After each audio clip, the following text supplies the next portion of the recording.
Goal of the 9-yard line. Hamilton keeps it. Touchdown.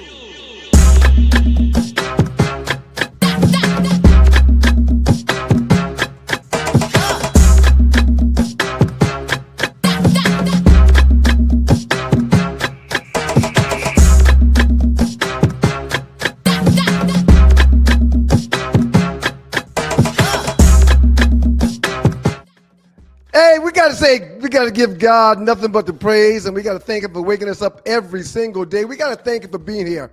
I'm your boy, One Life Stu, Ryan Stewart. This is a wonderful day to have a show called In the Huddle with Joe Ham. And before we go any further, ladies and gentlemen, welcome back to another edition of In the Huddle with your boy, Joe Ham.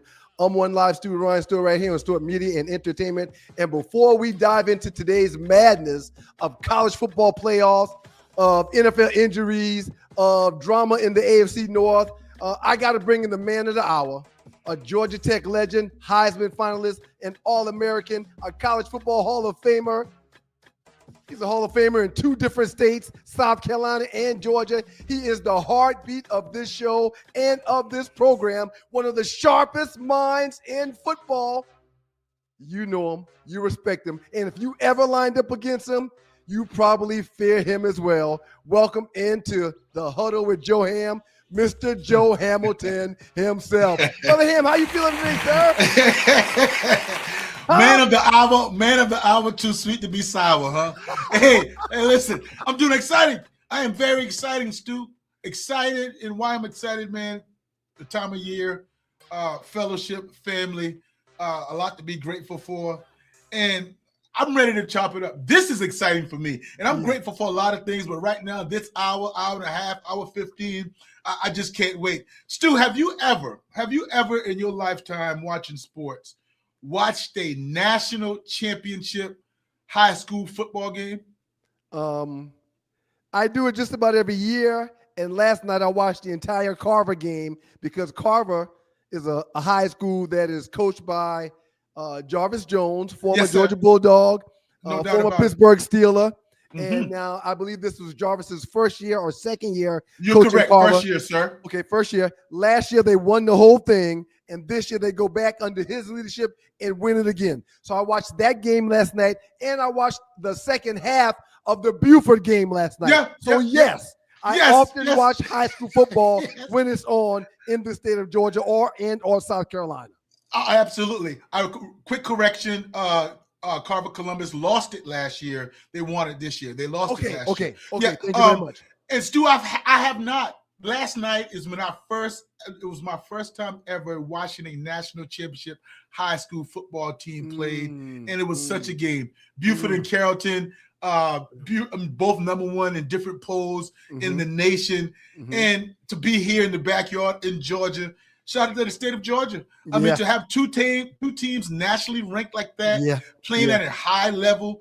When you hear the names of the schools these guys are committed to and going to, and what's in the cupboard for those guys coming back next year. Impressive. My goodness, man. Shout out to those young fellas, man. Yeah. I was just wondering, man, that was the first time I was able to ever partake in that. I've watched some high school state championship games, but I've never watched a national championship game. Well, praise the Lord for YouTube's multimedia platform. That's correct. I had Prime Television, which I want to talk to you about here in a second.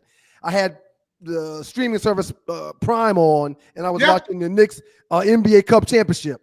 Okay, the Knicks played the Spurs, and I also had the high school football on. So I was toggling back and forth with the volume on the Knicks game and on the high school game. So wonderful night of sports on a big Tuesday night. But I'm very glad you brought this up because this is kind of where I would like to start. Shout out to my New York Knicks. Mhm. Let's give them a nice round of applause. Make sure we do this right. Last night they beat the San Antonio Spurs in the NBA Cup Championship. In-season tournament. This was the third edition of it. In the first edition, the Los Angeles Lakers won. In the second edition, the Milwaukee Bucks won. And last night in the third edition, my New York Knicks won. My brother, being the sour puss that he is, doesn't like the in-season cup championship that the NBA has initiated and has been going through with the last 3 years. He says it's a waste of time. He says it's not important. He says it doesn't matter. However, to me, it matters a lot. To me, the money is mind-blowing for the untraditional starter or for the untraditional player that may be on a team as the 10th, 12th, 13th, 14th player on the bench. Somebody that's not making, Giannis money or SGA money or Jalen money, okay? $212,000 goes to every loser that played in the game last night. $530,000 goes to every winner that played last night. So shouts out to the NBA and the NBA Cup Championship that took place last night on television. Yeah. The problem I have before getting your input. Ooh, you have a problem. I have a problem, and it's a huge problem. What about my friends and buddies that don't have Prime TV? What about my friends and buddies that don't have, what's the little thing you stick in the side of the TV? Fire stick. What about my friends and buddies that don't have a Fire Stick that's been jailbroken and they get all the sports? What about the folks that just have YouTube and or regular TV or cable? That's a bunch of households, Joe, that don't get to watch an NBA championship cup finals. Man. It bothered me last night because I texted one or two people knowing you had it. I texted one or two people asking them if they were watching, and they were like, man, I don't have Prime. Send me an update from time to time. So share your thoughts on the NBA Cup Championship that took place last night, and share your thoughts on it being on a streaming service in every household known to man. You said a mouthful, Stu, and I'll start by saying this, my brother. I love your brother, Doug Stewart, but I want to boo him off the stage. You remember Sandman at the Apollo? That's what I want to do to Doug Stewart right now, because he's lost his sportsmanship. He's lost his love for the game. He's lost his love for being a fanatic, because that's all that was. When is Doug Stewart going to look at December 16th in a NBA game with that much hype, that much fanfare, that great players, all NBA players, future faces of the NBA. Joe, everybody on the Spurs roster that was on that floor, everybody on the Knicks roster that was on that floor wanted that damn game. That game mattered to everybody that played. As a matter of fact, the games in the NBA Championship Cup leading up to the finals mattered this season. And for people just to blow it off like it's nothing, they're out of their mind. Yeah, because what am I missing? Would you just rather watch a game that came on a Tuesday night that had no implications on it at all? Would that tickle your fancy? Or are you going to get a little bit of hypeness around it? Guys playing a little bit harder, diving for loose balls, having that little cherry on their knee because they're going for that $530,000 or that $250,000. It means something. And oh, by the way, you are able to judge your team. You're able to go against a situational basketball to where you can lean back on that when you watch film down the road and say, we've been through this before, or we grew through this. So I have nothing but admiration for those guys and Adam Silver from implementing that. And when you hear the players talk, that's how it's going to roll, Stu. That's why it's going to get legs and momentum. If the if the fans love it and the players embracing it and playing hard, you must continue. You brought up something to me about the viewership. That hurts me as well, Stu. And I don't know what you do about it because we know the world, it's colored with green. Yes. Money. So Prime Video probably bought up all the, or their share for the NBA. That broadcasting group with Stan Van Gundy and Dwayne Wade, they do an outstanding Great job. Man. And that's another thing. Another thing. Think about this a little bit deeper. Ooh, Joe, thank you. This is In the Huddle with your boy Joe Ham. I'm One Live Stu Ryan Stewart. Thank y'all for joining us. Dig a little bit deeper. The team that called the game, being led by Stan Van Gundy and Dwayne Wade, perennial Hall of Famer, perennial NBA great, former NBA coach that was removed from his duties of coaching the New York Knicks. Stan Van Gundy had to watch the team that he damn well should have been coaching, even though Mike Brown's doing a great job, and I really like where he's leading No, Stu, no. What are you talking about? Not Stan. No. This is Stan Van Gundy, not Jeff Van Gundy. I said Stan. Yeah, but Stan never coached you. You're thinking about Thibodeau. Thibodeau. Yeah. I confused Thibodeau with. Hey, but I apologize. Let me piggyback up with what you said and where I thought you were going. Okay. Stan Van Gundy got replaced by Pat Riley, coaching the Miami Heat. When Dwayne Wade went on and won that NBA championship. Right. So the relationship and the way they talk to each other is no animosity because remember, so to speak, Stan Van Gundy got benched that year as a head coach, and then Pat Riley stepped in and led them to beating Dallas Mavericks and Dirk Nowitzki that year. But there is no doubt that outstanding broadcasting group with the insights. And I don't know any negative, man, Stu. To be honest with you, any naysayers, they're not true fans, and they're finding something to hate on. That's the only thing I can say. I told you right before we got on, who would have thought I would have glanced at that game, Knicks against the Spurs, because it's a big game and stars and implications of two of the top 15 teams in the NBA. But my God, how I was tuned in last night was somewhat of a championship. And I want to present this to you before we go forward. Okay. How are you, as a New York Knickerbocker, treating that championship cup that y'all won last year? Is it sticking your chest out? Is it bodacious? Is it bragging that we have arrived? Or is it just a stepping stone to where I know the ultimate goal for you guys are? Yeah, that Joe, that's exactly what it is. This allows us to lean on and dig deeper for something bigger. Okay. The cup matters. The money matters. I mentioned the guys at the end of the bench that don't ever see the floor. The winners on the Knicks walk away with $530,000 each. That matters. But if you can win the in-season tournament for the championship cup in the NBA, you should have aspirations to hold a trophy up at the end of the year. Am I wrong? No, you're not wrong. No, you're right. No, I give you a little quick nugget. The OKC Thunder got blown out almost by 50 last year in the NBA Cup championship against the Milwaukee Bucks. I know it was 30 points. And who won the championship? Right. So it's all about learning experience and growing. Yes, the in-season, mid-season, you can't lose a championship right now, but boy, you can get better and see where your team is. Yeah. Shouts out to the Knicks. Leading all scores with 28 points was OG Anunoby. He was on fire last night. Wasn't missing from behind the arc. And every time I saw him posted up outside that three-point line and no one defending him, I'm like, he's going to hit it. He's going to hit it. And he hit the majority of it. Shouts out to Big Body Brunson. Jalen Brunson had 25 points last night. Shouts out to Jordan Clarkson, who's playing outstanding. Tyler Kolek, little point guard that doesn't turn the ball over much. Hits open threes when he gets a shot. Hits a mid-range shot when he gets a shot. Karl Anthony Towns had 16.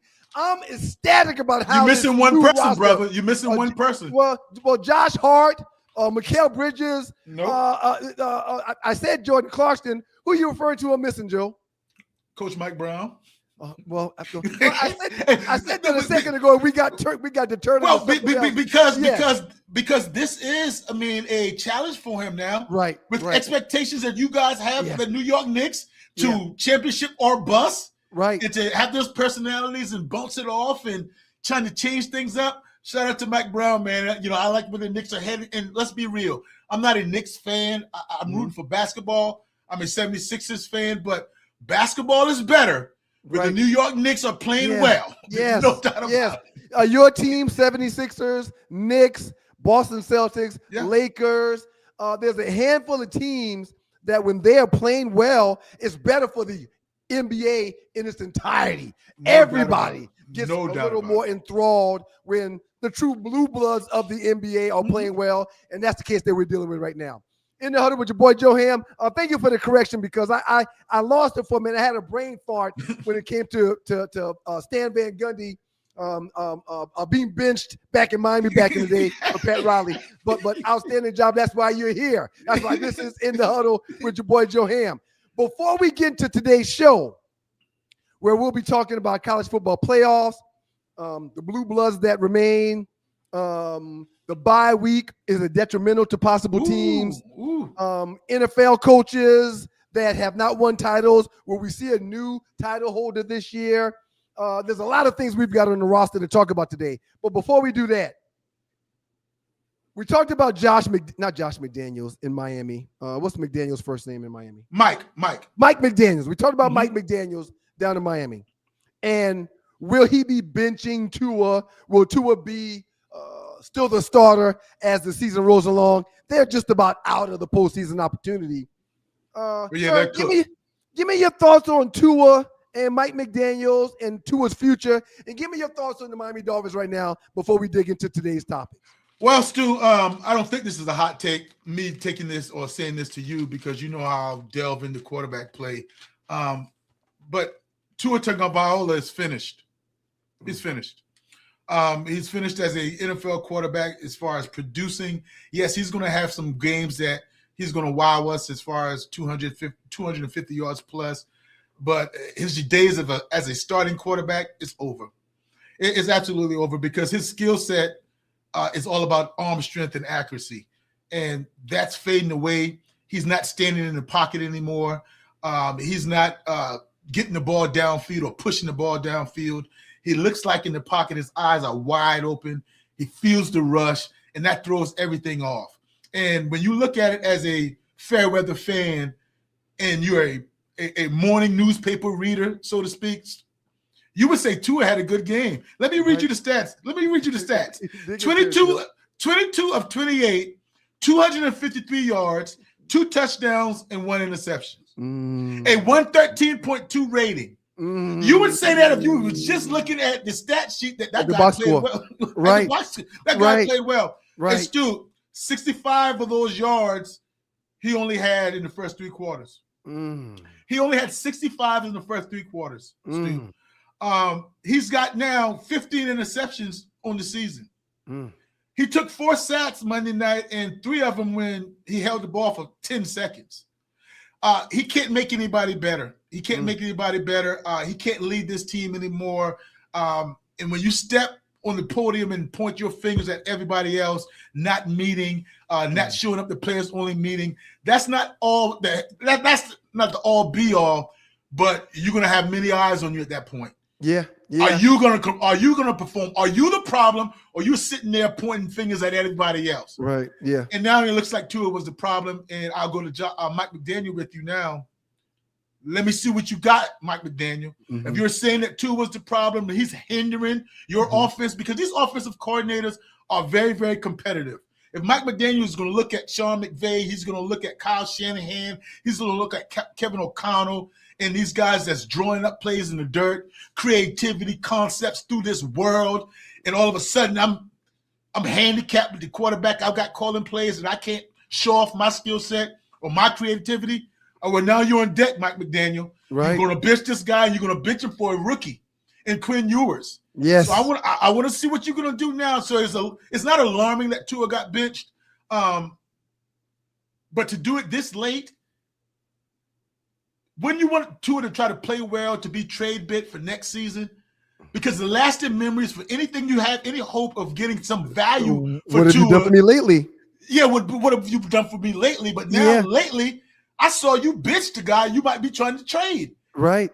It's a bad situation. So I just think, and I don't want it to happen for Tua, his days of starting in the NFL, I think is over, Stu. He's making over 50 million bucks per year. If they do shake him down and get rid of him in any form or fashion, it's going to cost him right around $100 million to pay him to leave. My goodness. He will be a backup in this league for several years to come if he is relieved of his duties. So he'll have a job, but being a starter, I'm not sure. You mentioned Quinn Ewers, and Mike McDaniel's starting Quinn Ewers, the rookie that comes out of Texas. Who didn't finish strong in Texas because of the heat that was coming off the bench with Manning. Manning. How do you think Quinn Ewers are going to do? How do you think Quinn Ewers will do with this opportunity? And do you think Mike McDaniel's future will be tied to the play of Quinn Ewers when given an opportunity starting this weekend? Oh, no. Mike McDaniel is excused from having his chips all in the basket of Quinn Ewers. This is one that I don't. The bigger thing, real quick, is you're going to pass over Zach Wilson. How bad is Zach Wilson, the former number 2 overall pick that went to the New York Jets? How bad is he to get passed over for Quinn Ewers? Quinn Ewers is going to struggle. He's going to struggle on a team that offense is very complex in its own right. Your weapons, A-Chain in the running back position, and then Waddle outside. So you're going to struggle a little bit. But I say something a little bit deeper, Stu. Are you going to paint Quinn Ewers at the same brush as you paint Shedeur Sanders? Mm-hmm. Both are rookies. I mean, are you going to want him to come in and play right away? I think Quinn Ewers went, 6th round, late, just like Shedeur Sanders. He was after Shedeur. So what's going on here? So now I don't expect a rookie to come in there while everybody is fresh. 14 games in to play while these guys are fighting for their playoff lives. I will be surprised, very surprised if Quinn Ewers shocks us, let alone if he goes out there and leads the Miami Dolphins to a win. It's just not happening. No. Quinn Ewers drafted by the Miami Dolphins in 2025 in the 7th round, 231st pick overall. You just compared him to Shedeur Sanders, who was drafted in the 5th round, 144 overall. So he's damn near the last pick in the draft. He's damn near Mr. Irrelevant, but I do think that the fate of Mike McDaniels as being a head coach, he'll have a job as an offensive quarterbacks coach or an offensive coordinator the remainder of his career. I think he's that brilliant. But I do think the fate of his time in Miami is tied to Ewers and how it goes when he brings him in this weekend. I think it's already said and done, though, Stu. So you're telling me that if Quinn Ewers comes in and be a Brock Purdy, which I can't say it can't happen. Right. Brock Purdy was Mr. Irrelevant, and right. We're looking at him right now playing very, very good ball. The decision's already made up, Stu. I don't think Quinn Ewers, they can't save playoffs because you're at 4-10 right now. You can't make it to the playoffs. So that would be somewhat fool's gold if you're going to say Quinn Ewers is our quarterback going into the future. I don't believe that. I don't believe that. Now he could be the quarterback for somebody else, but not Mike McDaniel. It can't save Mike McDaniel's job. No. Okay. Little Miami talk, little NBA Cup championship talk. Had to get that stuff out of the way. But after we pay some bills, we're going to turn around and come back and jump into the college football playoffs. Guess what? We're 2 days away. Woo! We're 2 days away, and we'll be starting talking about the home teams that are hosting games this upcoming weekend. I can't wait. Y'all keep it locked. He's Joe Hamilton. I'm your boy, One Live Stu, Ryan Stewart, and this is In the Huddle with Joe Hamilton. Y'all keep it locked. Listen, I played in the NFL. I've taken enough shots to last a lifetime. And let me tell you this, taking a shot just to lose weight, that's not a smart play. That's why I roll with Brain IQ. The all-natural weight chews cut cravings, boost metabolism, and sharpen focus. No needles, no chemicals, no crash. Just results you can chew on. And Brain IQ is not just about weight chews. They've got a full lineup of all-natural products to keep your mind sharp, your body fueled, and your health on point. Skip the needles, choose natural. Order now. BrainIQHealth.com/REF/1LiveStew. Brain IQ Chews. Smart, natural, built for results.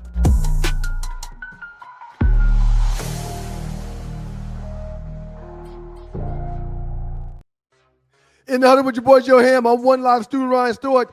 Quick reminder that on tomorrow morning, you can catch the 2 Live Stews, Doug and I, and the Two Live Stews experience on YouTube right here on the Stewart Media and Entertainment's page on YouTube. So just log in, catch us live starting at 7 o'clock like we do every Monday and Wednesday.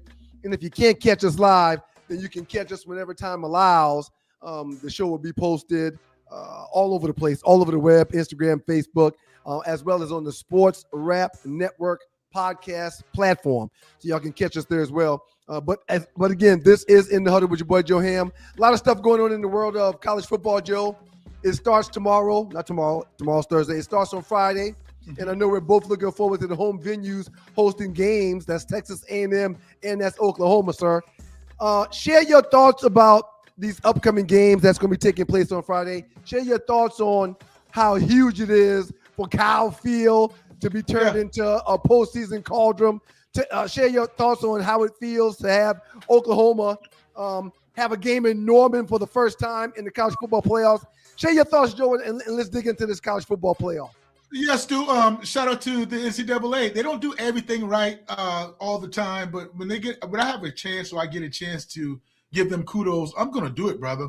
And to have the first round be at a venue on a college campus, you know what that brings? The pageantry. That's what college football is all about. Yeah. Kyle Field, the 12th man, hosting. And who are they playing? The Miami Hurricanes? You got Oklahoma. Oklahoma is no doubt, maybe not as of late, but Oklahoma is considered one of the blue bloods, aren't they?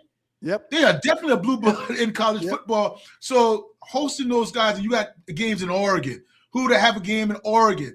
And then you got another game in Ole Miss. So at that point, there are games here that where either you want to get rid of conference champions getting into 12-team playoffs, and I understand rewarding those guys that they earned it, won in their conference, or you're going to have to move to 16 games, Stu, because this weekend I don't want to be interrupted by watching James Madison in Oregon.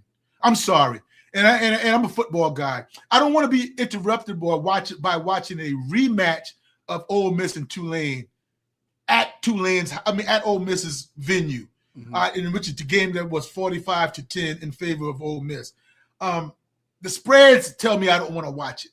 Now, if you don't have a dog in the fight, if you don't have a relative playing or a family member doing something there in that organization, come on now. But I am thrilled about the matchup between Oklahoma and Alabama. And dare I say, Miami and Texas A&M. I want to say this very, very early before the playoffs start, Stu. The ACC in Miami, that's my dark horse. And I'm not going to call Miami, which Miami is a blue blood, but they haven't been blue blooding lately, so to speak. Since when? 2003? They hadn't been there, but they perennially are a national brand, no doubt. Yeah. But that's a team I think reminds me of the SEC. Yeah. With the speed, the skill set, the bravado, and they have the toughness of a Big Ten team. So why they lost 2 games, I can't explain that to them. Sometimes Carson Beck will do that to you. Sometimes Carson Beck will disappear. But if Carson Beck does not disappear in these playoffs, those guys can go in a run and be somewhat like the Ohio State Buckeyes last year, winning big, getting hot at the right time, because they back their way into the playoffs. Yeah. They back their way into the playoffs, being outside of the playoffs and needing help. So my dark horse is no doubt the Miami Hurricanes being ranked 10th out of the 12 teams. And I'm just excited about the venues that I'm about to see early on Friday and Saturday. It's your boys, the Two Live Stews. Actually, it's not the Two Live Stews. It's In the Huddle with Joe Ham. He's Joe Hamilton. I'm One Live Stew, Ryan Stewart. Joe just gave you a few predictions. Hey, man, talk to me about your lack of excitement for Oregon versus JMU and for Ole Miss versus Tulane. You hinted towards that a little bit earlier, but especially in that Ole Miss game, Joe, Ole Miss now missing Lane Kiffin, the guy that's the architect of that team that's gotten them to this point where they are having the best season in school history, and Tulane, who gets a second shot at Ole Miss, who survived them earlier this year. So in your eyes, there's no excitement that you have to watch those two games, Joe? No, sir. And Stu, I don't want to sound that terrible of a person, but the coaches and the experience with James Madison, the coaches and the experience with Tulane, the Green Waves, man, it's outstanding. It's outstanding. The exposure those guys are going to get, and the swag bag, the national recognition. Yes. But I'm a prisoner of the moment. I know what's going to happen. And I'm a little bit in my feelings because when you look at it, I would rather see Texas, a 3-loss Texas team. I would rather see a 2-loss Vanderbilt team. I would rather see a 2-loss Fighting Irish of Notre Dame team as opposed to James Madison and Tulane. And all we're talking about now, maybe Vegas, what's the point spread? Will those guys cover? Can they have a moral victory? Well, I've been in that situation a couple of times where you want your team to hang it or be close, at least get to 10 or don't get blowout.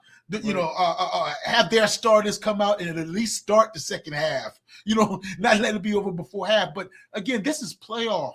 If this was regular season or midweek or a bowl game, so to speak, no, yeah, I can understand that, but not the playoffs, Stu. There's going to be something's going to have to be done about this because it's going to be watered down. I know a lot of people say if you move to 16 teams, it's going to be like that. Then we're going to start looking at 17, 18, and 19, and 20. I mean, if you go to 20, we're going to start looking at 21, 22, and 23. Everybody right outside that's on the bubble will have a case. That's why it doesn't matter how many teams you go to. There'll always be a reason why you can add 1 or 2 more additional teams. Yeah, I just don't want it. I just don't want it. I'm going to watch it because that's what I do. Because you know why I'm going to watch it? Because I'm going to scout Ole Miss. Why I'm going to watch it, I'm going to be scouting Oregon and seeing if I'm going to pick them for the next round because anything is possible on any given Friday or Saturday. I know that, but I don't expect anything to be close of a game in those 2 games at all. You mentioned Miami as being one of the underdogs and how they could have upset city on a few people. I just keep thinking about how Tulane is one of the underdogs with the real legitimate football-based path to pull an upset this weekend. Here's a couple reasons why. Okay.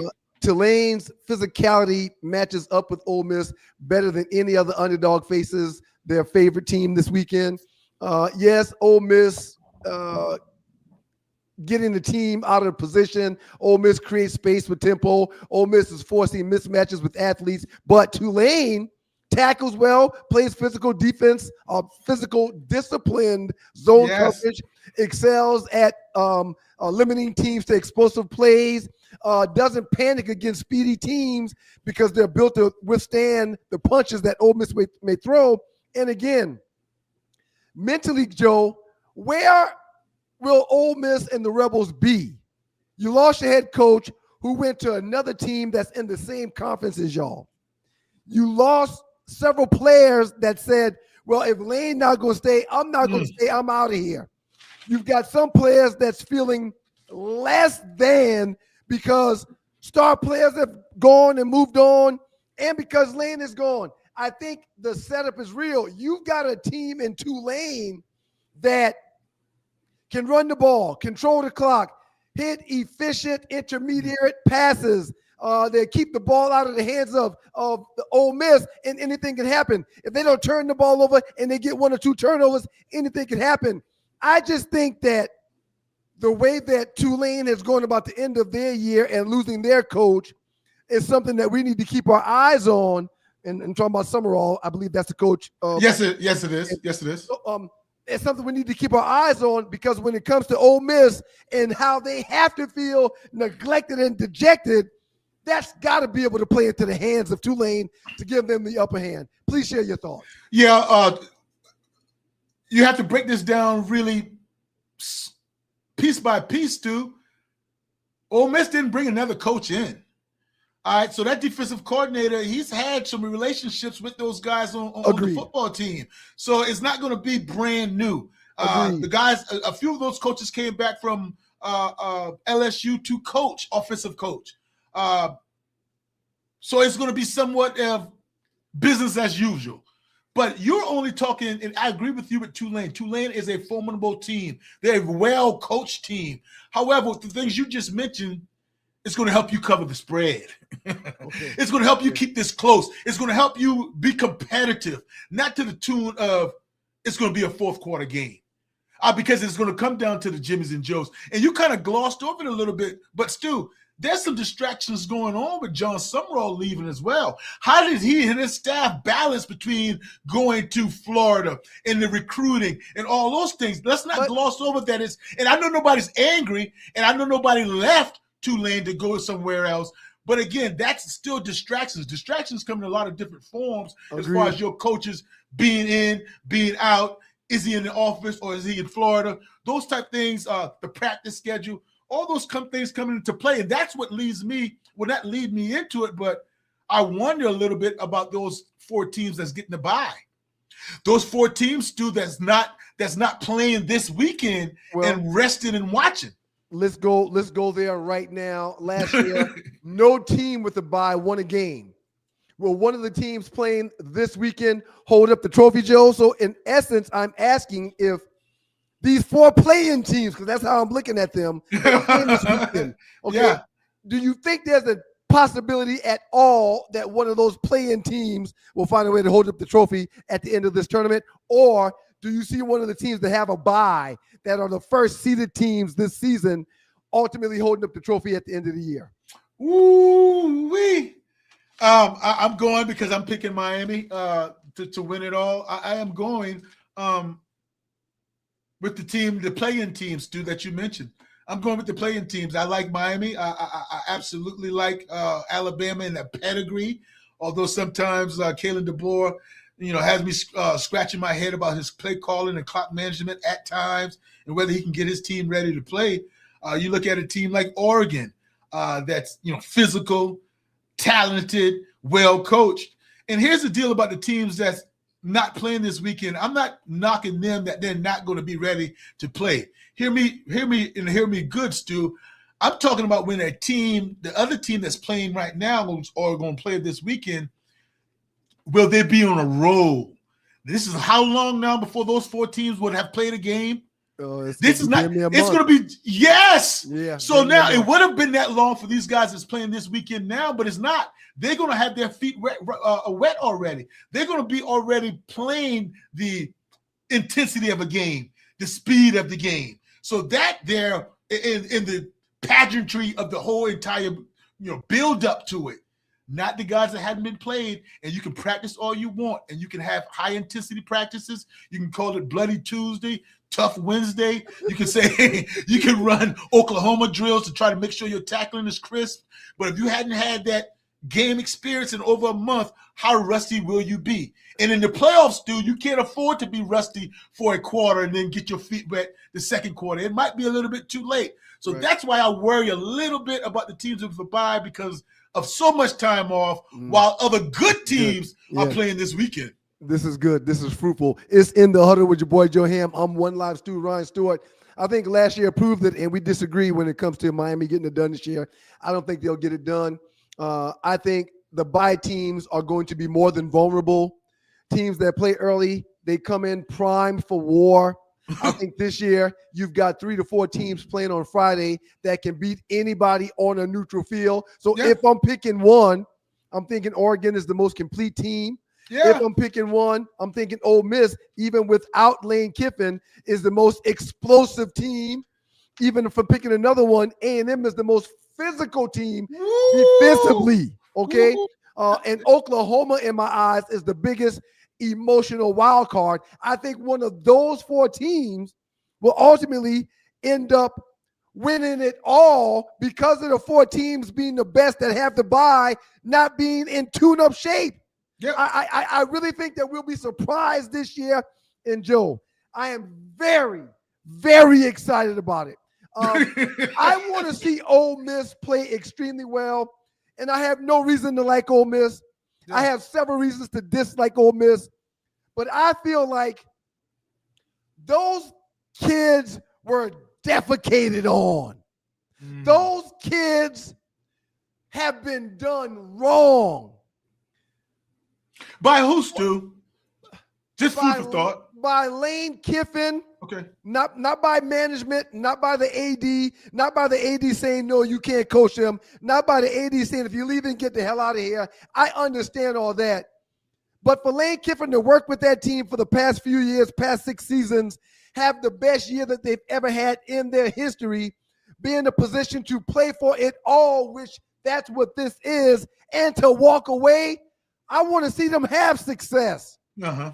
I want to see them make the doubters that say, oh, they can't get it done without Lane or without this player that left, without this player that left. I want to see them get it done despite all of that, and I'm hoping it gets done. And again, I think that last year proved that the teams that didn't play will have a hard time.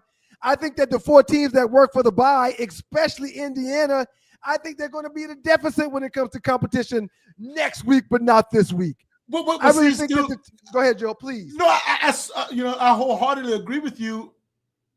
But I'm going to say for myself, and I'm going to speak for myself, this might change for me if one of those teams, the 4 teams that's getting their bye, win their first game. Mm-hmm. Right? Because if they win their first game, that means they are acclimated then to the speed. So there's no advantage there with the teams that played before them. See, last year we weren't able to even see if they could go even further. Agreed. Because they all lost. Agreed. So if any of those guys were to move on, that shows that you played your preseason game, so to speak. You got your warm up in and you won. Then we might have to reshuffle this thing. Yeah. But as far as talent, this is a talented pool of, I say, 10 teams. Mm-hmm. And that's no disrespect to Tulane and James Madison, but 10 teams. It's disrespect. Well, I understand. I don't think you should disrespect Tulane, maybe James Madison, but I understand where you're coming from. I think Tulane's got a lot of meat on their bones, and hell, that should be the play-in tournament. That should be the play-in tournament. James Madison and Tulane. And then see who get in for the 12th spot. They should play for the final spot. I'm not mad at that, Joe. Yeah. So, but Stu, it's wide open. Stu, there's some really good, well-balanced team like you called out in Oregon. Indiana's that team. Georgia Bulldogs is that team. Ohio State. So there's a lot of balance. Alabama's got a lot to fight for, coming off of a SEC beat down to the hands of the Georgia Bulldogs. I'm just as excited as you are, man, about how it unfolds. Is it the quarterback play? Is it the coaching? Are we going to crown a new head coach that's never won a title? All those things are in the making now, man, because will that experience pay off? So I must say this: the two of the coaches that have buys now, they're champions in Kirby Smart and Ron Dane. So they've been down this road before. Yeah. In the huddle with your boy Joe Ham, I'm One Live Stu Ryan Stewart. Before we get out of the world of college football and jump into the National Football League, let's talk about the Jackets for this last topic before we pay some bills, Joe. Yeah. The Jackets are losing coaches by the day. The Jackets are losing players by the day. Yeah. So is the grass greener elsewhere, or is there something that I'm missing? I'm missing something, Stu. I am really missing something because I'm caught in between that. Are coaches leaving and players leaving because they've exhausted all the opportunities with the Yellow Jackets? That's how Haynes King came to Georgia Tech. He was a graduate from Texas A&M already. It wasn't a transfer portal. If you're leaving from that, that's fine. What about Buster Faulkner? Why did you go to Florida? Did you go to Florida to taste the SEC? The grass is greener. It wasn't a pay raise because Georgia Tech matched your pay raise. They were willing to pay to keep you the same amount of money that Florida's going to get for you picking up and taking off. They said, we will match it dollar for dollar, and he still chose to leave. And the running backs coach we had took his services to Virginia Tech. And analysts went up there with Coach Faulkner to Florida. Assistant offensive line coach went to with Buster Faulkner to Florida. Why, Stu? The backup quarterback, Aaron Philo that was going to step into a starting position now that our guy Haynes King is gone. Allegedly, he's leaving because he was offered some big money by Florida's new coach, which was our coordinator. That I heard matched that offer. Yeah. Okay, so why? So I'll be very transparent with you. My great friend, well, not great friend, but my really good friend and teammate who protected me, Brent Key. Yep. Are you running guys out? Are you being too tough on guys? Are guys thinking your way? Is it your way or the highway? And Stu, I'm not hearing rumors. It's just me trying to find answers. Why would you leave Aaron Philo? Now, it could be something to where Buster Faulkner recruited him. It could be something to where he and Buster Faulkner, they have a really, really good relationship. But he's going to have to compete. He's going to have to compete over at Florida. So I'm just wondering, Stu, and I feel bad because as I look at it, we're getting stripped down like we always get stripped down. We lost our AD to Michigan State. Who are they? So when you look at it, can't we have good things? Our new AD that still had milk up under his lip. Can we not have good things, man? And good things stay put. So I'm not blaming anybody leaving. I'm just scratching my head as of why would you get out of Dodge when the money, you can't say it's money. Because now Georgia Tech is matching the money. Right. Georgia Tech is trying to. Georgia Tech is up in the ante on their head coach as far as paying them more than they usually play. Yeah. So I think you're doing everything you should do. I just question whether they think the grass is greener better than what Coach Key's presenting, man. That's all I'm asking. I'll add a little bit to this before we get out of here and pay some bills and come back and talk some NFL. The college football landscape is chaos right now. It's the most unstable era in college football history. You got NIL, you got transfer portal, you got mega conference realignment, coaching salary explosions, tampering at its best. And to be honest, these guys can legally tamper now and wave money up under these young kids' noses, and even playoff expansion. The instability is very real. Players and coaches are being poached more aggressively than ever before. And when it comes to Georgia Tech, man, I'm not belittling our program. I'm not knocking our program. But we're looked at as a stepping stone. Yes. We're looked at as a development program that, people can come and buy players and coaches off our roster to make their teams better. We're looked at like GTs where you've been developed well. GT evaluates well. GT upgrades players. GT has legitimate on-field culture now, but Tech does not have top 15 NIL money and opportunities like other schools that we're talking about. So that's not true, though, Stu. And that irks me. And what you just read, that is the sentiment. That is absolutely the rumors that goes around about us. That's how we lost Eric Singleton Jr. last year. Auburn wasn't a great team. Florida's not a great team. I'll give you SEC. But Auburn and Florida are blue bloods. Auburn and Florida have boosters and collectives that's a tad bigger than ours. Yeah. And again, I'm proud to hear you say we tried to match Faulkner. We tried to get our backup quarterback to stay. We offered to match. But when we offer to match, the other school's going to say, okay, then we'll add 500 more. And then we get into a nut-cutting competition where our testicles ain't the size of an Auburn. Our testicles ain't the size of a Florida.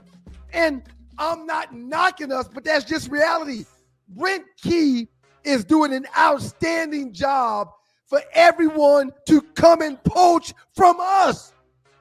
They want what he's doing. They want what he's building. They want his mentality, just like Brent Key was poached from a Nick Saban, just like Kirby was poached from a Nick Saban. He came from those trees. Those guys know what they're doing.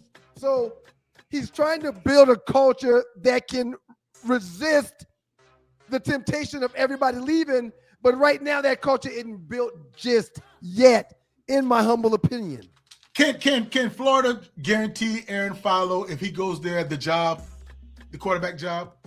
They can lie and tell him it's going to be his, and he can have comfort in that because his coordinator that was with him at Georgia Tech and who knows who he is and has familiarity with him has a relationship with him. Do you think he would have to compete? Hell yeah, he's going to have to compete. Hard. Okay, but what I'm saying is this guy was the plate was at his dinner table here at Georgia Tech. I agree. I mean, he's the next man up. What I'm saying to you, that's unprecedented, man. I'm not shorting us, Joe. I'm not shorting us, but the real is the real. I got you. Yeah, it is. It just hurts me, man. It hurts. That's all. That's facts you were spitting, but it hurts. That's all. I mean, our backup quarterback that we said we should not take a back seat, that we should hit the ground running, and next year we should be rolling, and now we got to go hunt. We got to go hunt. We got to go back to the table. We got to figure out what's next now. We didn't just lose the ACC Player of the Year and a guy that could have been considered a Heisman Trophy winner had we not fallen apart at the end of the season the last month.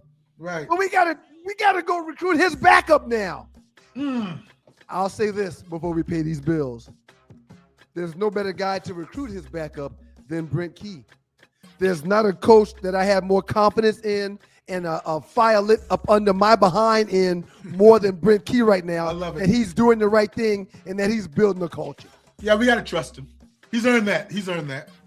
Up next in the dog is with your boys, the Two Live Stews. I'm sorry, in the huddle with Joe Ham. Joe, I'm sorry for screwing that up all day today. It's in the huddle with Joe Ham. So up next with Stu and Joe, we're going to get to the NFL, man.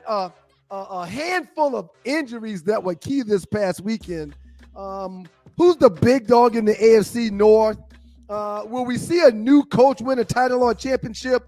Will we see one of the old guards of the NFL that's already got a title like Stafford, like Hurts? Will we see one of them hold the trophy up again this year? Or will this be the year that Josh Allen gets it done? It's in the huddle with Joe Ham. We'll dive into the NFL next. Y'all keep it locked. Listen, I played in the NFL. I've taken enough shots to last a lifetime. And let me tell you this, taking a shot just to lose weight, that's not a smart play. That's why I roll with Brain IQ, the all-natural weight chews, cut cravings, boost metabolism, and sharpen focus. No needles, no chemicals, no crash. Just results you can chew on.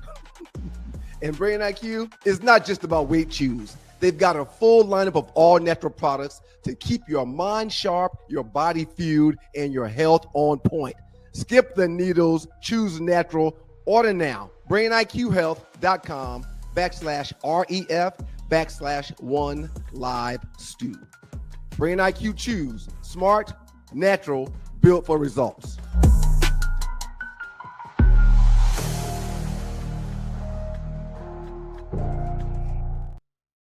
I promised to make some time doing chat on last week's show. Okay. So that's exactly what I'm getting ready to do before we dive into this NFL. I ain't no liar. I'm tired of lying to people like I've been lying to them for the last few weeks. We're going to read a few comments, man. Shouts out to everybody that's in. Carrie Porter's good morning. Carrie says good morning to you and I, Joe. We appreciate you, Carrie. Good morning, Carrie. The beautiful Mocha Bella. She says good afternoon, Ryan and Joe. We appreciate you, Mocha. Two Live Stews. Shouts out to Tree Taylor, who's working and doesn't have to be working right now, doing other things. During this broadcast, you can support the Two Live Stews by sending stars, a digital gift that helps the Stews and their team earn a little bit of bread. We appreciate you for posting that, Tree. The great Marvin Childs and Carrie Porter both said hello. Marvin says, what's up, Joe? Carrie Porter says, Marvin. Texas high school and the state. I'll post this one. The championship starts today. A lot of big-time football being played in Texas right now. I think, if I'm not mistaken, 4 to 5 biggest platforms for high school football is the great state of South Carolina, the great state of Alabama, the great state of Florida, the great state of Texas, and the great state of California. Those are the championship games in high school that we'll see this year because that's where some of the best talent is, in my humble opinion. So we appreciate you, Carrie. Let's see. Marvin Child says, how about them Steelers? How about how they probably gonna get their tail busted this weekend? I mean, that's, I don't want to tease you, Marvin, but I do think they've done an outstanding job. I am a fan of Coach Tomlin, but that win this past weekend leaves a lot to be desired. Miami is, I mean. No, give credit, Stu, to the Steelers for that Miami win, because again, we can talk everything we want to talk about Miami and Tua getting benched, but they were on a 4-game winning streak. Miami had been playing good ball, and Pittsburgh completely shut that down because of the lack of being a productive quarterback that Tua was this past week. And that's why this NFL thing, man, is mesmerizing to me. How exciting it's going to work out. Right. Mesmerizing. Sir, I won my biggest bet of the year on the Pittsburgh Steelers-Miami game. And let me tell you why. Tua and the Miami Dolphins. And the weather. They're like 0 for 8, 0 for 7 or 0 for 8 whenever the temperature's below 50 degrees. They lost their last 14, Stu. Last 14 they've lost. Tua hadn't won a game in cold weather under 40 degrees yet. It's bad, man. And you're talking about making $54 million a year. Oh, God. And you're talking about a guy that's been concussed like numerous amount of times. Yeah. Shouts out to you, Kerry Portis. Kerry says, I'm sorry. I'm not a fan of the NBA Cup. I couldn't disagree more. And I think it was so good this year that I'm a little appalled that you had to have a streaming service named Prime to watch it. Yeah. Let's dig a little bit deeper before we get into this. Shouts out to you, Fly Ty. Shouts out to you, the beautiful Tiffany Poodles in Portland. Looking forward to seeing you in the cruise. First couple of drinks with me, Tiffany. Can't wait to see y'all. We'll go ahead and dive into the NFL or the world of the NFL. Joe, there were significant injuries that took place this past weekend. Injuries that set the Packers back. Injuries that set the Rams back. The Chiefs lost the best quarterback in the National Football League, in my humble opinion, in Patrick Mahomes. And even the Dallas Cowboys had a few losses. Not that it matters because they're not going to the postseason this year anyway. Right. Talk to me about the postseason, not the postseason. Talk to me about the in-season injuries that's going to affect teams when it comes to the postseason play this year, Joe. Well, first of all, Stu, let's can that 18-game regular season. Can they not meet about that every offseason as far as NFLPA and the owners? You don't want these guys playing extra games. I mean, injuries as it is, it's a long season, including the preseason. And I'm not saying that's why it happened because obviously it's not week 16 or 17 Well, I was just about to say, if this was week 17 or beyond, I would say, okay, you got a point. No, but I understand. It's not. I understand. I just don't want it to go any further because guys are going to be holding on and guys are going to be trying to finish the season off and just gradually get there. Because the way it's matching up right now, Stu, it's matching up to be exciting football for the last 3 weeks.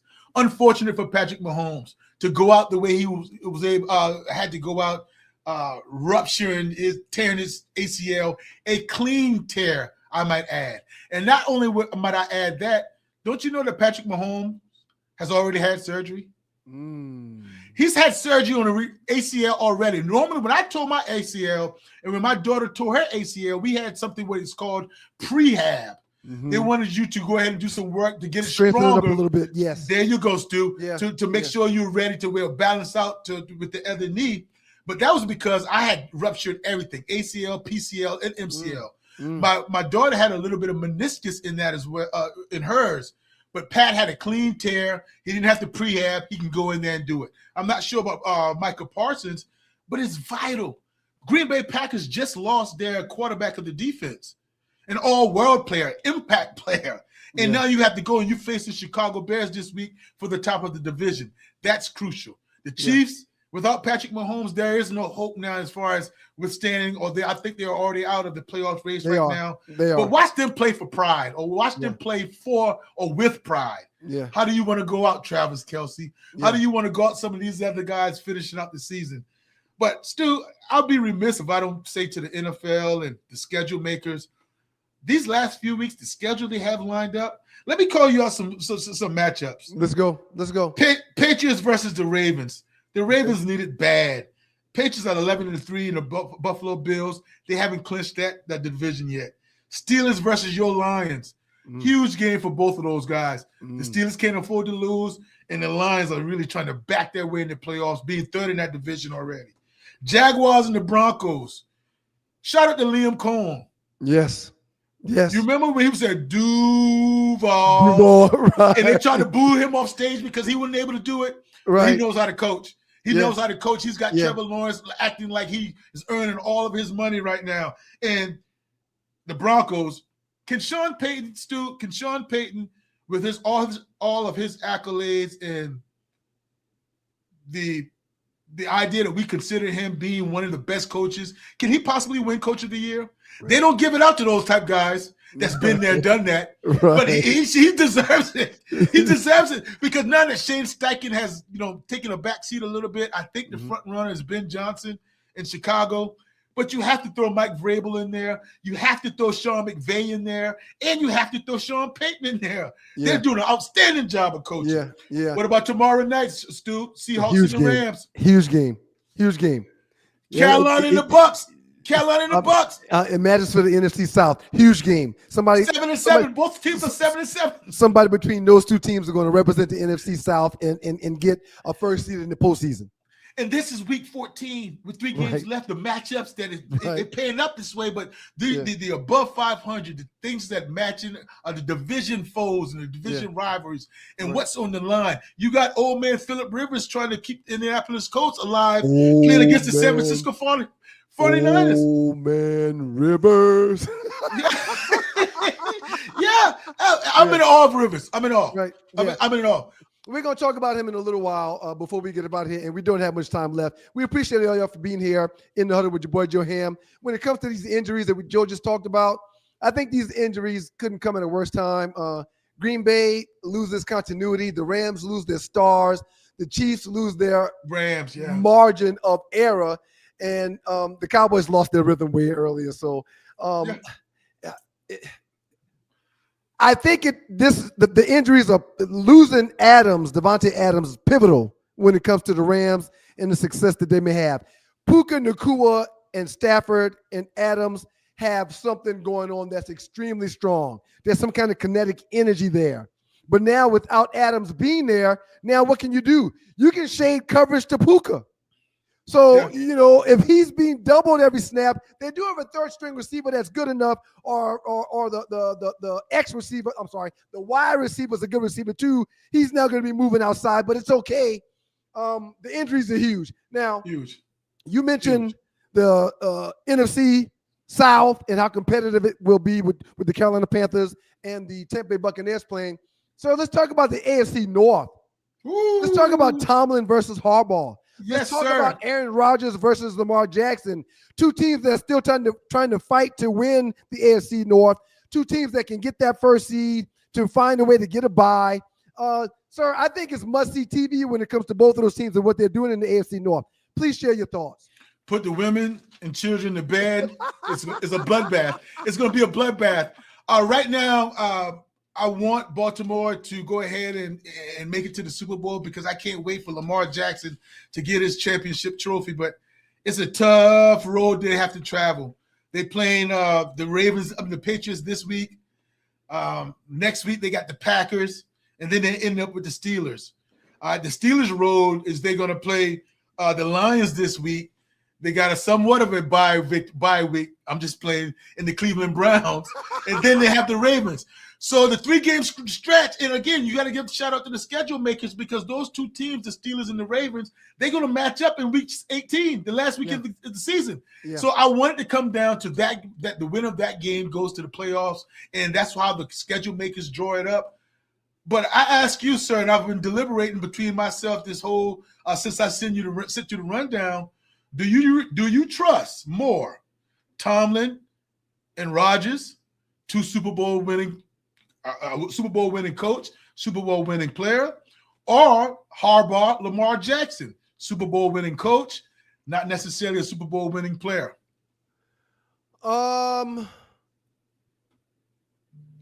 Because coaching matters. Coaching matters, and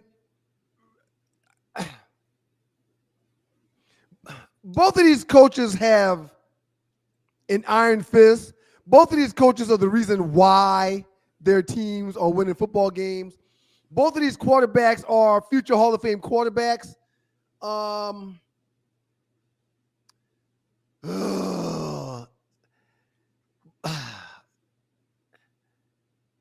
I gotta go Tomlin when it comes to the coach. No, I'm talking package deal. Okay, package deal. Okay, so you're talking package deal. I gotta go Tomlin when it goes to the coach, and when it goes to the quarterback, because he's still not all the way healthy, and neither is Aaron Rodgers. I've got to go with the X factor and the legs of Lamar Jackson. Mm-hmm. And he hasn't ran the ball here recently. He's finding ways to win here the last couple of weeks. But yeah, I got to go Tomlin and I got to go Lamar Jackson. But if you're talking about package deal, I can only take one pair together, I got to give it to the Baltimore Ravens. Yep. That's good, Stu. Well said. I have nothing to add. Unfortunately, I should have something, but I am going to add this, that because of Lamar Jackson's leg and his youthfulness, he puts me over the hump, because I do think Mike Tomlin is a better coach, but he puts me over the hump over Aaron Rodgers, because Aaron Rodgers needs excellent protection at his age right now. Yes. And that line for the Pittsburgh Steelers is not that stout. Agreed. So when you run up against a stout defense and he has to pat that ball a little bit longer than he wants to, that's a problem. That's a problem. Yeah. The AFC North is pure theater, as you mentioned earlier. Tomlin versus Harbaugh is legendary. Rodgers versus Lamar is poetry and violence all at the same time. Every snap matters, every decision matters, and every game feels like a playoff elimination game every time these two teams play. This is a division you turn on even if your team isn't playing, because the fireworks are guaranteed. This is In the Huddle with your boy Joe Ham. We've talked about old man Phillip Rivers. He gets his second start this week. Last week it was the Seattle Seahawks, who he had an opportunity to win. And this week is the 49ers, sir. Give me the pros and cons and give me your thoughts on Phillip Rivers going into week 2 as the starter at 44 years old and a granddad for the Indianapolis Colts. Okay, pros, he's a granddad. Another pro is the fact that on SportsCenter this week, they had his high school team. They showed it where they were watching the game and cheering for him. They had one of his teammates or one of his players that's going to South Alabama speak on SportsCenter and saying how proud or how happy he is for his coach to be playing. So that was motivational. So for Phillip Rivers and his kids, his family, to see him out there playing is a pro. It's a pro for Shane Steichen, the head coach, to be able to go to a quarterback to say, knows the offense, that I don't have to teach the offense to, that can get the ball out of his hand. Yeah. And that's where it stops right there. That's where it stops. Yeah. And the cons are he can't throw the ball downfield. I was about to talk to you about that, Joe. So he can't win a game, Stu. So it's a good thing to talk about it. Sentimental. Shout out to Phillip Rivers for staying in shape, being able to, and he's going to be much better. They don't play till Monday night against the San Francisco 49ers. Hold on. Please so that remember whole what you're week. Absolutely. Please remember what you're going to say. You said he's going to be much better. Is he going to be much better, or is he going to be sore like a 45-year-old man? Is he going to be much better, or is his ligaments and muscles going to be tighter? Is his body going to be hurting from the falls that he took last week? Is he going to be much better, Joe? Give me your thoughts. Remember remember who and what you're dealing with, Stu. You were a part of it. That's the NFL. He's in better hands than anybody can possibly be in. I agree with that. When you're talking about rehab and massages, and if he's sore, they're going to touch him every single day of the week. Yeah. I mean, he can live in the ice pool. He can live with a personal trainer, can follow him home. He's going to have those machines to help him get back. Now, I know you can't beat Father Time, but I'm talking about just that recovery, being the chemistry with the wide receivers, all that. What I'm talking about, he's going to be much better. Now, he's not going to be able to move. Yeah, he's not going to be able to move, and he's not going to develop arm strength in a week. So that's going to still be limited. But as far as being more acclimated, they're going to know his snap comes better. They're going to add more plays, how much he can handle, but I don't think they can win. When that heat gets on him, man, it's going to be bad. And you know what? I'm not going to apologize, but I will say this. I was totally wrong about my expectations for Phillip Rivers. Yeah. I thought he was going to get hurt. Yeah. Well, he's always released the ball fast out of his hands. Yes, that's correct. He's always been a guy that's not going to hold on to it, not going to pat it, not going to dance in the pocket. Yep. And you mentioned it just now. The cons are he was check down Charlie this past weekend. He was screen left, screen right, dump down, tight end, dump down, quick hook, quick curl. He didn't push the ball down the field at all, and that's the reason why the Colts didn't win. That's the reason why he didn't give them the best opportunity to win. That's However, right. starting Yep. Phillip Rivers again gives the coach experience, stability, and pre-snap intelligence. I think he'll be better when it comes to mid-range passes this upcoming week. No, he's not going to use his legs, but I do think that he will be one more week worth of comfortable when it comes to his performance for the Colts. Now, I don't think the 49ers are better than the Seahawks right now. I think the Seahawks have one of the best defenses in the league. Correct, sir. And they found a way to withstand that last week to protect him where he didn't have any blow-up shots. But again, he was letting that thing ride. I mean, on 3 steps, it was gone. On 5 steps, it was gone. He wasn't giving the defense a chance to get to him last week. Let's see how the 49ers endure and change that. If they squat their corners, they are, and sit everybody down because he was checked down, Charlie, and have a pass rush. Phillip, this might be the week where Phillip Rivers really has the problems that we were all concerned about when it comes to him being hit and injured. I think the film from the Colts game last week is going to help the 49ers tremendously prepare to beat these guys in a better fashion than the Seattle Seahawks did.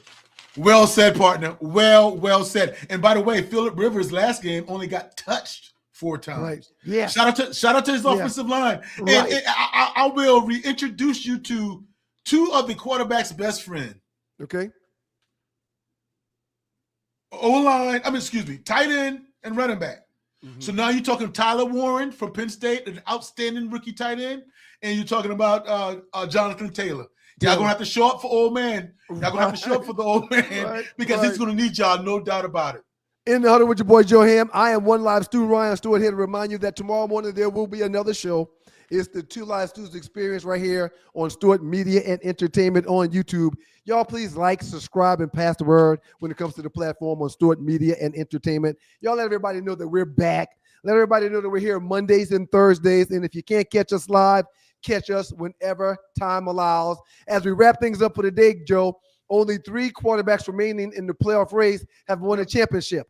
That's Matthew Stafford, that's Aaron Rodgers decades ago, and that's Jalen Hurts as of last year. Will we add another quarterback to this mix, or do you see one of these 3 quarterbacks finding a way to withstand everybody else and hold the trophy up at the end of the season? I love playing Q and A with myself. And I ask myself this question, Stu, and I ask you as well. Will I take, as far as quarterbacks are concerned, the field, who makes the playoffs, the team or the quarterbacks that's not won a championship yet? Or do I take Jalen Hurts, Matthew Stafford, or Aaron Rodgers? Yeah. And that's a tough one. That's a tough one because right now, the best team in the National Football League, in my humble opinion, right now is the Los Angeles Rams. So that would be meaning I'm picking Matthew Stafford to be one of the guys. Yep. But God, man, Josh Allen looks like that road is his for the taking. And the way he wills his teams, the way he puts on a Superman cape when it's needed. I mean, you're talking about down 21-0 at New England with the division on the line, and to show up like that. That was one of the games I had on my 4-team multiplay screens. And man, I took that game off. I said it's over. Yeah. It was you or my line brother that hit me up saying, "Are you watching this Buffalo New England game? It's one of the best I've seen." And I put it back on like, holy smokes, what happened? Yes. Incredible game this past weekend, Joe. What are you going to do about the great, and I'm not using that loosely, the great play calling coaching Sean Payton? Right. With an outstanding defense that leads the league in sacks and is about to set the NFL record with the 85 Chicago Bears as far as sacking the quarterback. What you going to do with him? And Bo Nix that's up and coming. Yeah. He's a Super Bowl champion. He's been there, done that. So I don't know how you do it. Are you going to ride with Bo Nix, who's his second year? Are you going to ride with his second-year quarterback in Drake May? Mm-hmm. Are you going to ride in like the 3rd or the 5th-year quarterback in Trevor Lawrence that's playing well? Are you going to ride with the 3rd-year quarterback in C.J. Stroud, which has the best defense in the NFL? Right. Where are you going to go? Jordan Love for the Packers. Caleb Wilson. I dare say Caleb Wilson in the Chicago Bears. Caleb Williams, yes. I'm sorry. Caleb Williams. Yeah. So, I mean, come on, man. This is what I like about football. I am a fan of the Cowboys, but when you have it like this, When you have parity and you can't really make up your mind, this is where it goes on down in December, brother. Yeah, no doubt about it, man. As we wrap things up in the huddle with your boy Joe Ham, I'm One Live Stu Ryan Stewart. We just talked about the 3 quarterbacks that have held up a trophy when it comes to Stafford, Rodgers, and Hurts. So there's 5 coaches that have won a championship as well. Sirianni, Peyton, McVay, Harbaugh, and Tomlin. Will we add another coach to that mix? And based upon your answer to the last question, I'm guessing you're thinking no because you like the Rams. But share your thoughts on that with the 5 coaches that have held one up and their opportunities to win one, or will we see a new coach this season? Yeah, I don't think it's legitimate to where the AFC North is going to get a Super Bowl representative. They're not going to get Super Bowl champions coming out of that. I don't think their team, the Ravens or the Steelers, are going to get that hot to be able to make that move. I just don't believe it. I just do not believe it. So that's going to X those guys out. Sirianni, until you beat the Philadelphia Eagles, they're going to be there to stay. Jalen Hurts, I want him to really get these guys off of his back as far as the media, some of his own teammates, the critics. Leave the man alone. Mike McDonald over there in Seattle. Very, very good coach. Very good coach. The Packers and LaFleur. Michael Parsons is going to be tough. Very, very tough. If you had me to pick a Super Bowl matchup right now, Stu, and you and I are going to do this until we lead up into the Super Bowl, I would have to go Sean McVay matching up against Sean Payton in the Denver Broncos. In the huddle with your boy Joe Ham, for the sake of brevity here and to move things along, I really like what McVay and the Rams have right now, even though they lost Adams. No. You said that a few times now. He's thinking about they're not even ruling him out to play this. Well, that's what tomorrow. I was just about to say. That right? Yep. There's no way in the world he's gonna play this week. I like that, Stu. I love there's talking no way to in you. the world. Yeah. There's no way they're gonna put him out there now because they can sacrifice this. They can sacrifice the rest of the year to get into the postseason. Okay, and make sure that his hammy is in a position to go. Well, do you consider? I'm sorry to cut you off. Do you consider? Is it Allegiant Stadium, whatever stadium the Rams play in? Do you consider that a home field advantage? Because there is something to play for if you can have the playoffs going through LA. Yeah. Just food for thought. I definitely consider home field advantage as something to play for, but not if you're going to pull your hamstring altogether. Not if I'm going to lose you for the entire postseason. That's right. Again, when you've got a healthy Adams and Nakua on the outside, that's hell on a secondary. Yes, sir. That's hell on a defense. Adams is still leading the league in touchdown receptions right now. By a landslide. Rest him and let him get all of his strength. Before we finish up talking about the NBA, I want to end things in the National Football League by talking about Shedeur Sanders, sir. Yes, sir. Give me your thoughts on his chances of being the future quarterback for the Cleveland Browns. Out of 100%, I'll give it 77%, Stu. 77% because they're going to have to take some very high IQ football evaluators to be able to see Shedeur's skill set with this team and with this offense. I mean, Jerry Jeudy, he's basically back to U-Haul truck up. He's basically tanked the whole season. He looks like he want to go home with a couple drops that he had last week. And in the week before that, when he was trying to make a juke move and fumble the ball, like, what do you think? What are you talking about, Jeudy? The play calling for Kevin Stefanski, I don't really like it. So I say this. We can't evaluate Shedeur Sanders if we're not going to evaluate Kevin Stefanski. And I'm not talking about what they've done prior to this coming week. The rest of the season. We can't separate them from each other. Are we going to say Jerry Jeudy is not playing well? Give Shedeur that and say he doesn't have a wide receiver. Right. You can't give Kevin Stefanski glory that who he's dealing with and not give the same grace to Shedeur. Agreed. I agree. So I think his moxie, I think if Shedeur continues to keep on getting up, looking prepared, and the moment not being too big, he'll be able to compete for the Cleveland Browns going forward. Because in a perfect world for Shedeur Sanders is keep Dylan Gabriel, and keep Deshaun Watson, and let's go into camp this next year with those 3 quarterbacks. Right. I'm not saying it's going to happen, but I'm Right. thinking everybody on the roster would wish that would happen in that order. They just want to get rid of Deshaun Watson so bad, but I just think he got him by the testicles. He's got that him, money and guaranteed. he hasn't played. Right. Does he have a lot of football left in him still?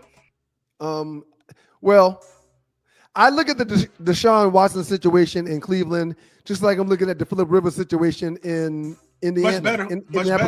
Much better, though. Because Deshaun Watson knows the offense. Okay? He hadn't played much, but it's been the same terminology. It's been the same coach. There's familiarity there.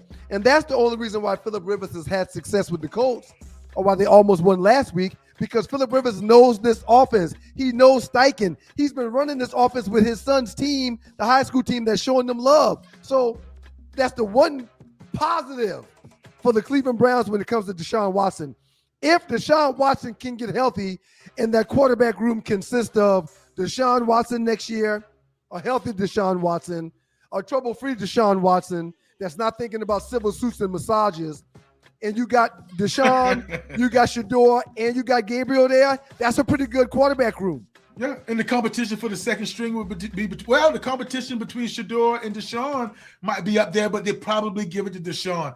I'm going to ask you a difficult question. I think it's difficult for you. Okay. If the Cleveland Browns would cut Deshaun Watson, would you be, and you don't owe him that big boatload of money, you can do it from the minimum, you can do it for 20 to 25 million. Yep. Would you be interested, if you own the team or a fan of your team, would you be interested in Deshaun Watson if he had the massages and all those things behind him?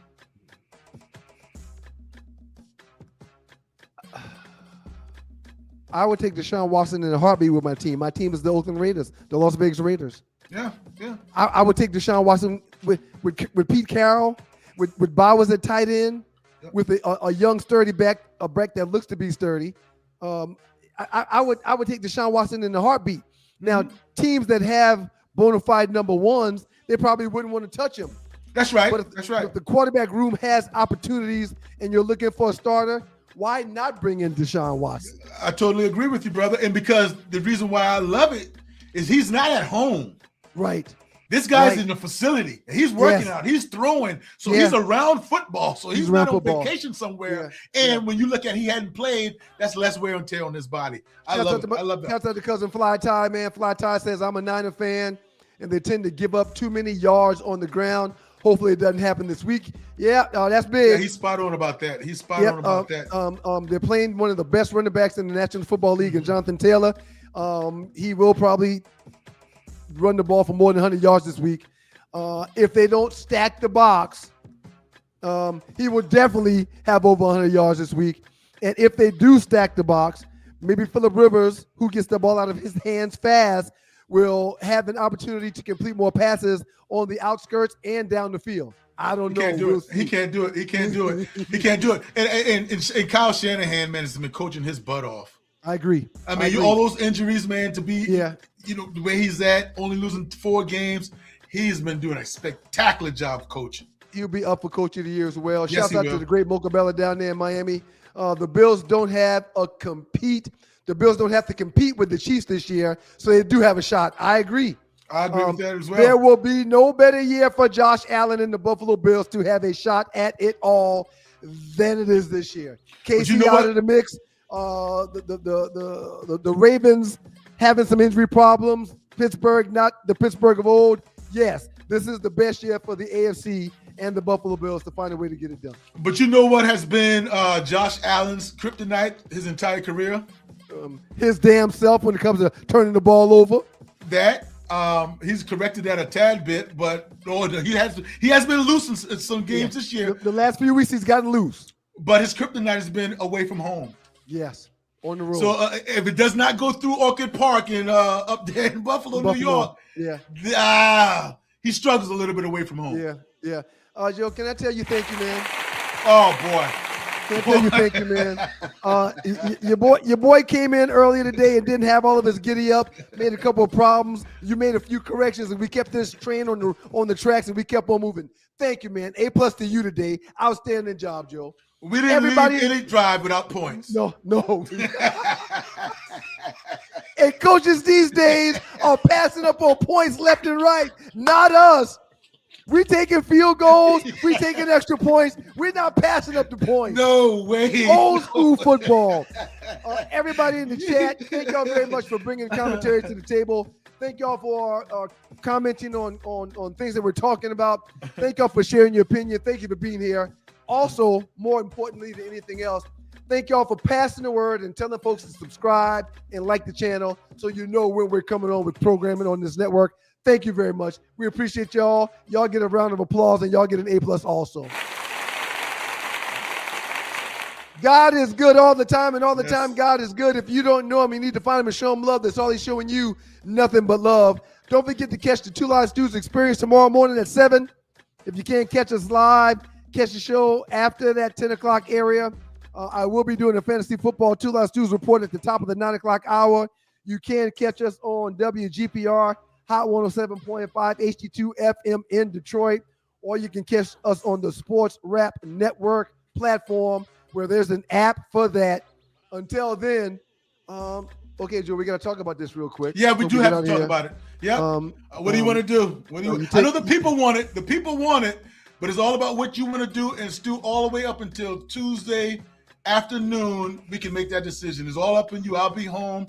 We are hosting next Thursday, so I wouldn't be out of town or anything. So it's all up to you. I know where you were going. Hey, man, it's Christmas Eve on the 24th, man. Yes, it is.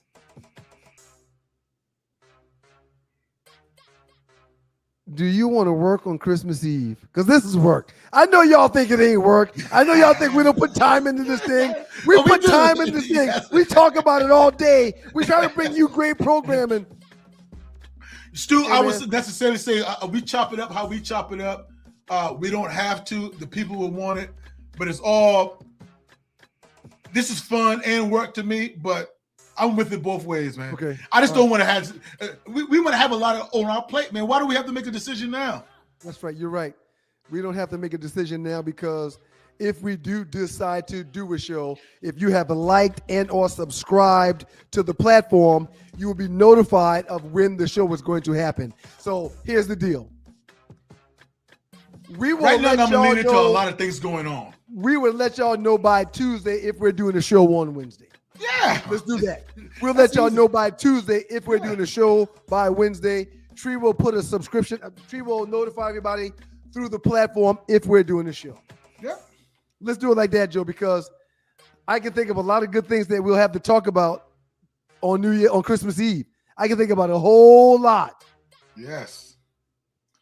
Let's do that, Joe. And it is only 12 to 1. Right? It's just an hour. I see where you're headed. I know what you want to do. Hey, man, peace and blessings, y'all. We appreciate y'all. We'll maybe see y'all next week. If not, we'll see y'all at the beginning of the year. God is good, man. Y'all enjoy your holidays if we don't come back. Peace and love, y'all. Thank y'all very much.